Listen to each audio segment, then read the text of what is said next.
Docteur Baké, bonjour. Oui, bonjour. Voilà, vous êtes le directeur général du groupe Sud Média. Vous avez saisi la chambre administrative de la Cour suprême.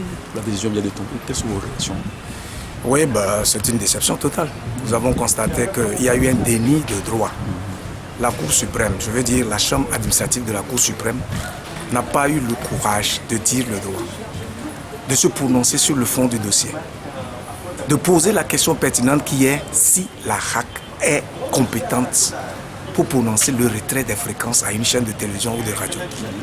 Elle a préféré surfer sur la prétendue forme. Or, nous sommes en matière administrative. Et où la chambre administrative me dit que je n'ai pas compétence et intérêt en tant que groupe Sud Média, qui est reconnu d'ailleurs par la RAC, et à qui la RAC a toujours signé des chèques de l'aide de l'État à la presse, que je n'ai pas qualité et intérêt à faire le recours auprès de la chambre administrative. Je veux bien que la Cour me dise alors qui est habilité à faire ce recours-là. Parce que dès lors que ces décisions sont illégales et ne reposent sur aucun instrument juridique, il faut bien qu'il y ait un recours qui puisse les annuler. Normalement, en matière administrative, le procureur général se devait de se saisir du dossier et justement de saisir cette chambre-là aux fins d'annulation de cette décision dont l'illégalité est plus que flagrante et relève justement de l'évidence. Voilà. Au-delà de ça, on sent vraiment dans la décision une confusion. On parle de groupe Sud Média, on parle de groupe Sud Média Suite. C'est une confusion. En fait, c'est quoi en fait? C'est un débat de rue qui a été développé à la chambre administrative de la Cour suprême aujourd'hui. Je m'attendais à avoir des magistrats de trempe qui sont respectables et qui peuvent tenir un débat respectable et devant lequel on pourrait s'incliner. Lorsque vous voyez que les magistrats de cette instance-là sont obligés de recourir à un langage de rue en surfant sur des mots entre Sud Média Sarl et Sud Média tout court, comme s'ils n'avaient aucune notion de la législation de l'OHADA, vous voyez que c'est un débat puéril.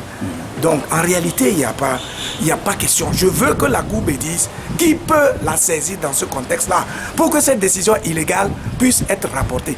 Moi, c'est la question que je me pose, tout simplement. Voilà, la décision est prise. Quelle est la suite maintenant à votre niveau? Mais on n'a pas de suite à donner. Vous savez que la Cour suprême, c'est la référence, l'instance finale en matière de recours. Et malheureusement, en matière administrative, c'est la seule instance qui peut se prononcer.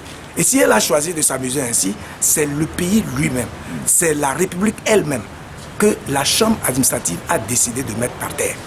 Et ça on ne peut qu'être triste et vraiment regretter cette attitude-là parce que on est quand même au XXIe siècle.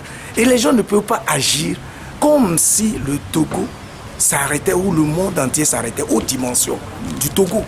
Les gens sont là, ils nous regardent, ils raisonnent, ils observent. Vous n'avez pas besoin d'avoir des bribes de notions en droit pour comprendre le bon sens.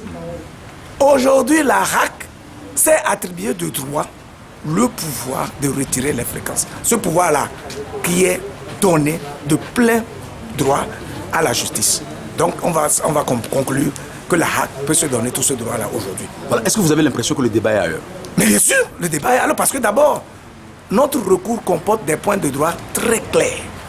En nous appuyant sur des instruments juridiques, notamment la loi organique qui régit le fonctionnement de la RAC, le règlement intérieur qui définit effectivement le fonctionnement de la RAC, et puis les cahiers des charges de la RTP, et même la Constitution.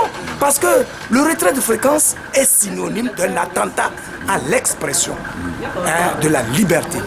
Alors si on peut s'amuser autant pour s'arrêter à un jeu de mots superficiel, pour se limiter là, et donc donner corps et force de loi aux décisions illégales qui ont été prises par la RAC, mais c'est un scandale.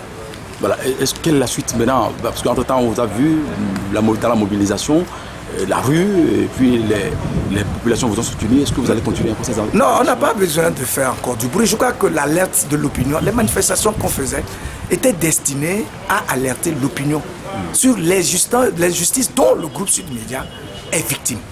Aujourd'hui, nous avons décidé de faire d'avoir recours à la Chambre administrative de la Cour suprême parce que nous sommes des légalistes et nous avons voulu leur montrer que nous sommes de bons citoyens. On n'est pas dans l'agitation, nous sommes dans du sérieux. Mais si l'instance suprême en matière de droit se met à brader le droit et à s'amuser de cette manière-là. Il appartient justement aux citoyens togolais et à l'ensemble donc de ce peuple-là d'en tirer les conséquences et de comprendre qu'au final, nous sommes dans une forme de jungle où c'est la loi du plus fort qui prévaut. Point. Voilà, Monsieur Lucas Baki, vous êtes le directeur général de ce groupe Sud Média.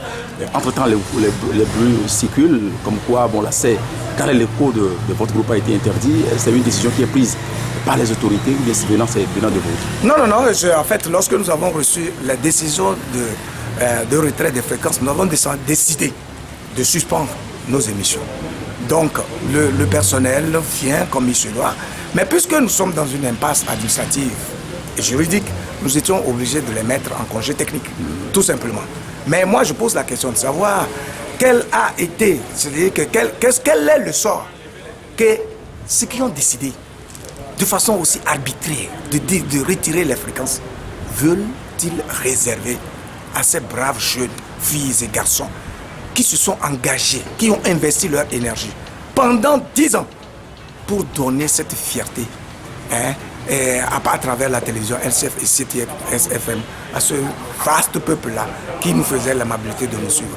Je veux savoir. Voilà. Est-ce qu'éventuellement, s'il y a une conciliation, vous serez prêt à... Mais bien sûr, de toutes les façons, nous servons le peuple. Nous avons une passion pour notre métier et nous le faisons. Je suis heureux du fait que la RAC ne m'a pas reproché un délit dans l'exercice de mes fonctions.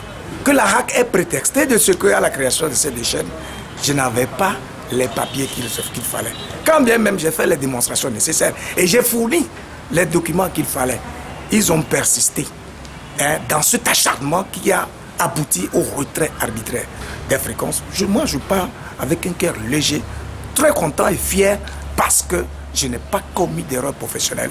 Et je crois que ça doit être la fierté de l'ensemble du personnel de CTFM et de LCF. Monsieur Lucas Baki, merci à vous. Le merci, c'est à vous. Bonne chance. Merci.